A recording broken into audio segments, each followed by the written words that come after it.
So, you have been handed a Nostalgix pack of cards, and were told that this video would tell you all you needed to know. That sounds accurate enough. Let's get into it. Before we get started, please make sure to like and subscribe. It would help me greatly. Within the game of Nostalgix, there are a few types of cards: heroes, fighters, spells, surprises, equipment, and arenas. Each one of these will have an icon at the top left of the card.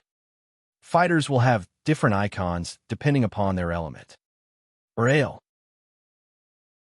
The specific elements are neutral, water, dark, earth, fire, light, metal, and mystic. Once you have identified the various kinds of cards, it's now time to understand what the purpose of each card is. Before we can go there, we must first talk about the various zones of the Nostalgix playmat.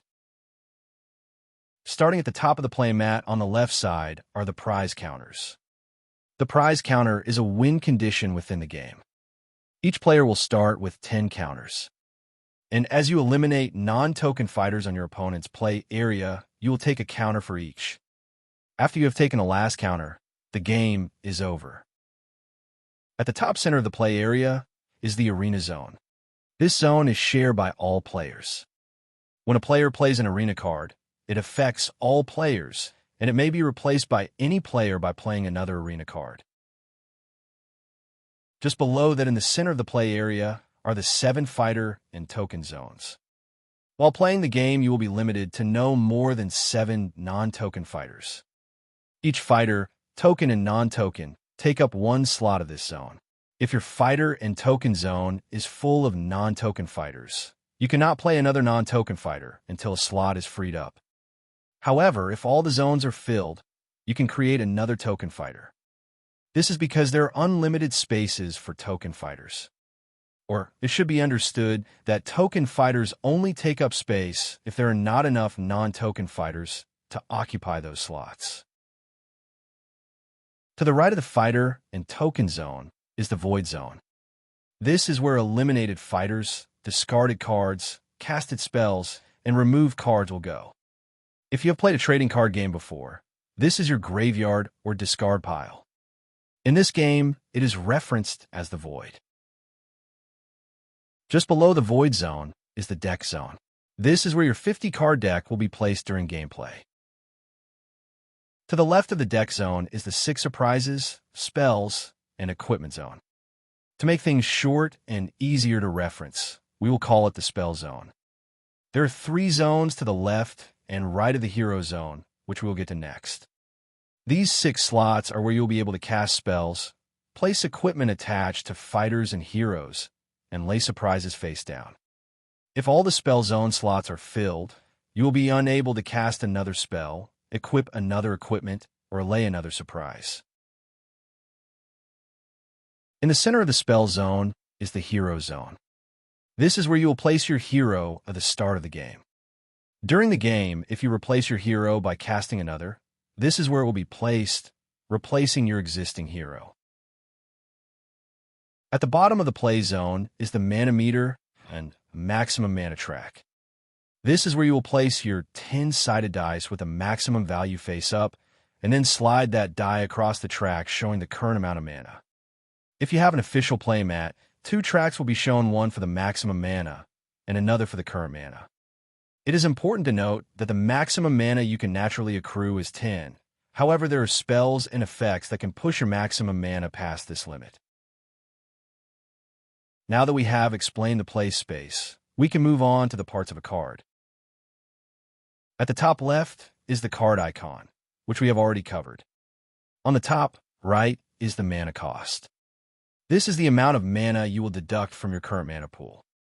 If you do not have enough mana left to cast a card, the card cannot be played. In the middle of the card is the card's name. On the bottom of non-fighter cards is the card's effect. Once a card is cast or activated, if it is a surprise card, the card's effect is immediately used.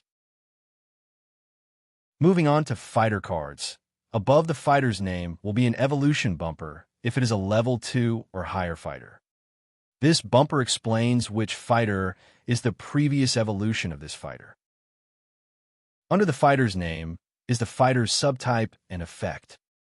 When you play a fighter, pay close attention to the effect's activation requirements, if there are any, and what the effect is. Sometimes at the end of the effect text is a keyword ability, which we will cover later. Under the effect space is the attack space of the fighter's card. If a fighter has more than one attack, you will see multiple names of attacks. To the right of the name of the attack is the damage value. This is the amount of damage the target will receive. If there is not a number to the right of the name of the attack, it will do 0 damage even if it has attack buffs applied to it. Under the attack name will be an effect explanation.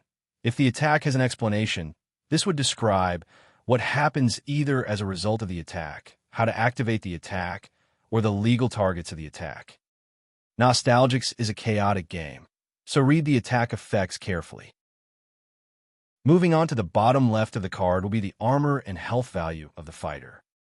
As an important note about armor, it is treated as a second pool of health. Once this number is depleted, any excess damage will not spill over to the health. A second instance of damage is needed to reduce the health value of a fighter with armor once the armor is depleted.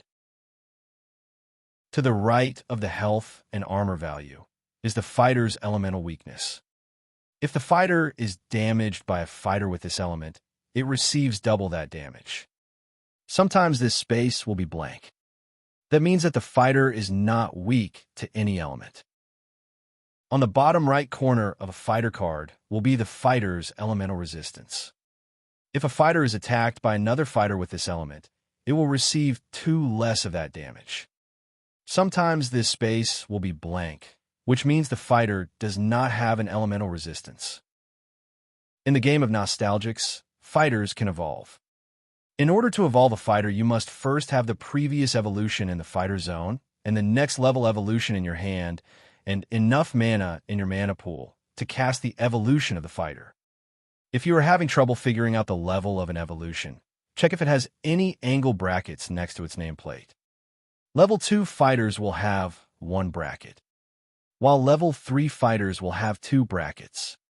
Once you have paid the cost of fighter's evolution and have the previous evolution in a fighter zone in the play area, you can place the next level on top of its previous level.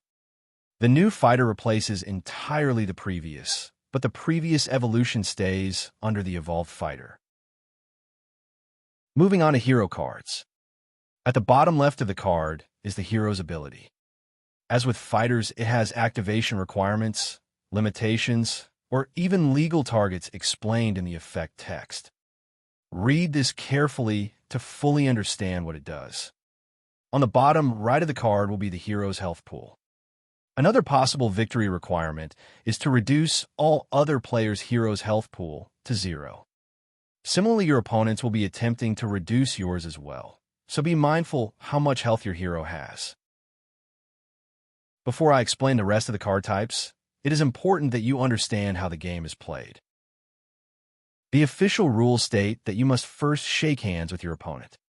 A friendly greeting or an understanding is generally accepted as a handshake. However, if you must shake your opponent's hand, do so gently. Your handshake should convey friendliness and not hostility. Next, take the hero card that represents you as the player and place it in the hero zone.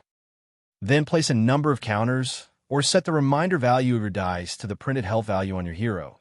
Then, place your reminders on your mana meters and place a 10-sided die or 10 reminder tokens in the prize counter zone. After you have placed all the counters and reminders, shuffle your 50-card deck. Usually 3 side shuffles are enough to sufficiently randomize a deck. You may, however, choose to shuffle your deck to your liking. After you have done so, hand your deck to your opponent for them to cut. Your opponent will do the same. If you're playing in a multiplayer game, pass your deck to the player to the left. After you've cut your opponent's deck, hand their deck back to them, or place it within their reach, as they should be doing the same. Then place your deck in the deck zone and draw the top 6 cards. If you're not satisfied with the cards you have drawn, you may choose to put any number of them back in your deck, reshuffle, and then draw that mini card from the top. You may only do this once. When both players are satisfied, determine who will go first. It is common practice to roll a die or flip a coin. The player who goes second gains a temporary mana token that they may spend at any point later in the game. This mana token will give that player 1 mana. Once the turn order is established, you may start the game.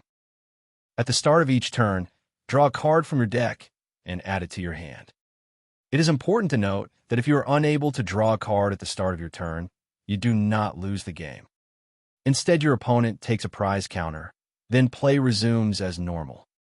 This also happens if you are required to void or draw any additional card from your deck at any time due to a card's effect. Make sure to keep aware of how many cards are left in your deck. Next, set your current mana to 0 and increase your maximum mana by 1. Then set your current mana equal to your maximum mana. This ends the beginning of turn actions. At the middle of the turn, you may do any of these actions, in any order, as long as you have actions to perform. I will explain each action. Spend mana to play and/or evolve fighters. The cost at the top right of the fighter's card will show you how much mana you must spend in order to summon or evolve the fighter. Fighters are unable to attack on the first turn. They are summoned due to summoning sickness. This can be subverted if the fighter has a keyword ability called Charge. Spend mana to play spells. The upper right corner of the card will show you how much mana is needed to be spent to cast the spell card. Once cast, you choose a spell zone slot to place the card in face up. Then the effect of the card activates immediately. After the card's effect is finished resolving, place the spell card into the void. Spend mana to play an arena. Similar to spell cards, you will cast the card for the amount of mana in the upper right corner of the card. After the cost is paid, place the arena card in the arena zone and void any previous arena cards in that zone. The arena's effect activates immediately. Spend mana to play a surprise face down. Surprise cards, much like spell cards, go into spell zone, but instead of being played face up, they're played face down with a die on top of them reminding how much mana was spent to cast it. Most surprise cards have an activation requirement. This is what is required to occur before the card can be revealed. Once that condition is met, you may flip over the surprise card and activate the remainder of the effect printed on the card. If a surprise card does not have an activation requirement, you may activate it any time after the card is played face down in the spell zone. Spend mana to play and attach an equipment card to a hero or fighter. Equipment cards, much like spell cards, are played in the spell zone. After paying the cost of the card printed in the upper right corner, place the card in any open spell zone slot and choose a target. The target is usually printed on the card within the effect text. Most equipment cards can be equipped to heroes and fighters, but the effect is different depending on if the target of the equipment is a hero or fighter. Some equipment provide the hero attack points, which means the hero can attack an opponent's hero or fighter. It is important to note that if a hero is attacked while it has equipment attached, once the attack is finished resolving, the equipment will go to the void, unless the equipment states that it does not get voided after being attacked. Void a temporary mana token to add mana to your mana pool. If you went second, you may void your mana token and increase your current mana amount by 1. It is important to note that within any given turn, a player may only spend a maximum of 20 mana. Even if you have more than 20 mana to spend, you are not permitted to spend more than 20 mana. Use your hero's ability if it has an activatable effect. Most heroes within Nostalgix have an activatable effect with a cost. Once you have paid that cost, you may resolve the rest of the effect. Use your fighter's abilities if they have activatable effects. In this case, make sure your opponent knows that you're activating the effect and any resolution of that effect afterwards. Attack with any fighter that does not have summoning sickness. Assuming your fighter does not have any limitations on what they can target, or if they can attack, you only need to pick a target. A fighter's typical legal target, barring any restrictions, are either the opponent's hero or fighters. I will get into attack resolution next. Attack with your hero if they have attack points gained by equipment or buff effects. This is similar to the fighter. After you have completed all actions to your satisfaction, your turn is over and the next player starts their turn. Stepping back into attack resolution for just a few moments. To engage in combat, follow these steps in this order. 1. Choose an attacking card. This may be a fighter or hero with equipment or buffs that you control. 2. Choose an attack from that attacking card. Token fighters will have an attack value, but not an attack name. Similarly, heroes will have an attack value, provided by equipment and buff effects, but not an attack name. Fighters will occasionally have more than one attack with an attack name. So, mention to your opponent which attack printed on your fighter's card you're using by name. If a non-token fighter does not have a printed attack name, then they are unable to attack. There are exceptions, but those exceptions are provided by the non-token fighter's effect. 3. Resolve any attack effects that increase or decrease the amount of damage the attack will deal. These effects may come from sources such as spells, surprises, equipment, heroes, arena, and other fighter effects. As mentioned earlier, Nostalgix is a chaotic game. Being attentive to all the factors involved is difficult, but if you can pull it off, you will be a grand player. 4. Calculate the incoming attack damage, taking into account any plus or minus attack counters. The attacking card takes no damage from the defending card. 5. Check for weakness and resistances of the defending card. Token fighters and heroes do not have weaknesses and resistances. 6. Apply the weakness and resistance of the defending card to the incoming attack. If the defending card is weak to the element of the card attacking it, double the previously calculated damage. If the defending card is resistant to the element of the card attacking it, reduce the previously calculated value by 2. 7. Apply incoming damage to the defending card. 8.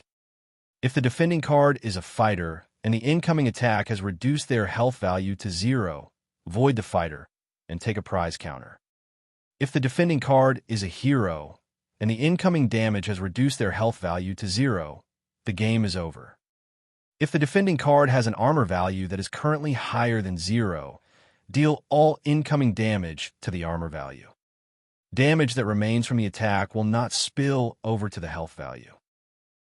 9. Resolve any effects as a result of the attack. This ends the resolution of the attack. There are a few special rules to keep in mind while playing the game. If both players win at the same time, then players should play a second game to determine the outcome. In the occasion that an infinite loop of actions is discovered, a player may only activate said loop up to 3 times per turn. They may end that loop of actions at any point during the third instance of the loop. This completes all you need to know to play the game of Nostalgix. As mentioned a few times before, the game is chaotic. Enjoy the crazy, off-the-wall nature of the game. Have good games with friends and acquaintances alike. Keyword abilities. Cards will often refer to keyword abilities, and here is where I will describe them. Binding. When a hero or fighter attacks, the opponent's defending card is bound in place and unable to attack during its next turn. Mana can similarly be bound, and, as such, cannot be spent. To denote which cards are bound, it is recommended to turn the bound card by 90 degrees.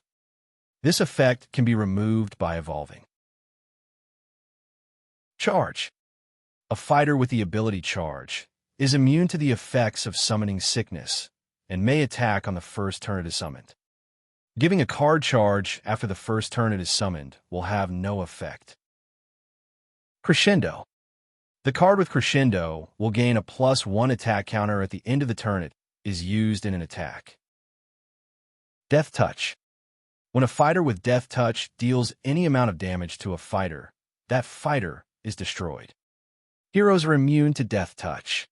Fighters with armor are immune to Death Touch so long as they have armor points remaining. Once their armor value is 0, they are able to be destroyed with Death Touch. Last Dance. A fighter with Last Dance gains a +1 attack token before dealing damage if the fighter is at 1 health. Life Steal. Whenever a fighter with Life Steal deals damage, the amount of damage received by the target fighter will be healed as health to the life-stealing fighter. Life Touch. Similar to Life Steal, the damage dealt will go to the hero instead of the fighter. Shocking or Shocked. Fighters damaged by an attack with these keywords will deal 2 less damage during their owner's next turn. This effect can be removed by evolving. Zap. This fighter's attacks ignore armor and attacks damage health directly. Taunt. The hero or fighter with this ability must be attacked first before a fighter or hero without this ability. If there are multiple fighters or heroes with Taunt, you may choose the target among the targets with Taunt. While this video isn't all-encompassing of all the available information about Nostalgix, it is a very good base to get you started. If you're interested in furthering your research about this game, please feel free to access the website or community. I hope that this video was informative and provided you with a good understanding of how the game is played.